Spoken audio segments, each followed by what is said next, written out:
superior vena cava, inferior vena cava.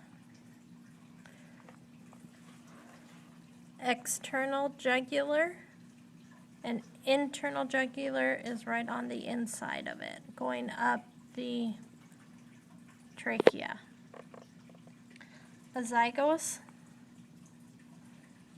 comes off the back of the heart. Brachiocephalic is the branching off of the superior vena cava. Anterior thoracic. Facial is going to be up in here. Transverse jugular would have been right here, right below the larynx. The vertebral trunk is right underneath, and it goes deep down into the chest cavity. Let me get it here. It is right here. Okay. And the intercostals are going to be right along into the rib cage here.